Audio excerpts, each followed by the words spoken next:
Well, we'll all have to wait till March before we see the rest of this stuff. So, moving right along, let's do a quick movie review. Kyra, stick around. I know you haven't seen this movie, but we're not going to spoil it. This is a spoiler-free review for The House with the Clock in Its Walls, the new Eli Roth, Jack Black, Cate Blanchett movie. Oh, we saw it last night. My excitement level wasn't super high for this movie because all the trailers made it look like a kid's movie. Shauna and I have slightly different opinions about this film, so I'll just kind of kick it off.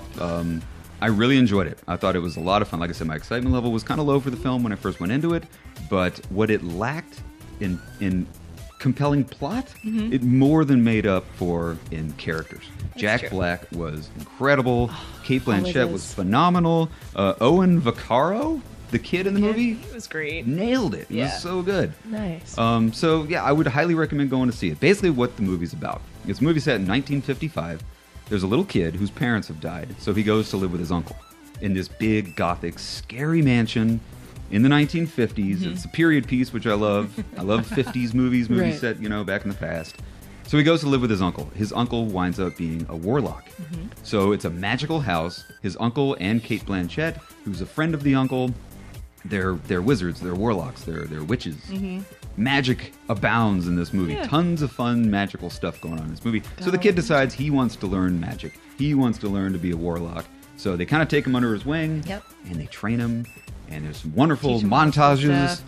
Shauna, I know you didn't like the movie as much as I did.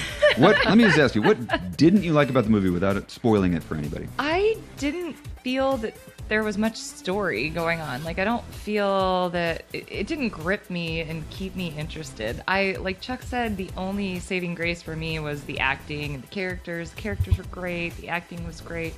But I just I didn't care about what was happening. Yeah, and I don't know. There wasn't a lot plot-wise. It was, I mean, it's based on a kid's book, so you can't expect that much of a super-duper plot, but really. Who doesn't love Jack Black and Cate Blanchett? They totally make it. The performances are hilarious. Jack Black does his Jack Black thing. Cate Blanchett, first time I've seen her since Thor Ragnarok. She was better in this than she was in Thor Ragnarok. She was such an awesome character. She was like the witch version of Mary Poppins. So good. Kyra doesn't believe me. Better than Thor Ragnarok? Wow. Just her performance. Just her performance. Not the movie itself.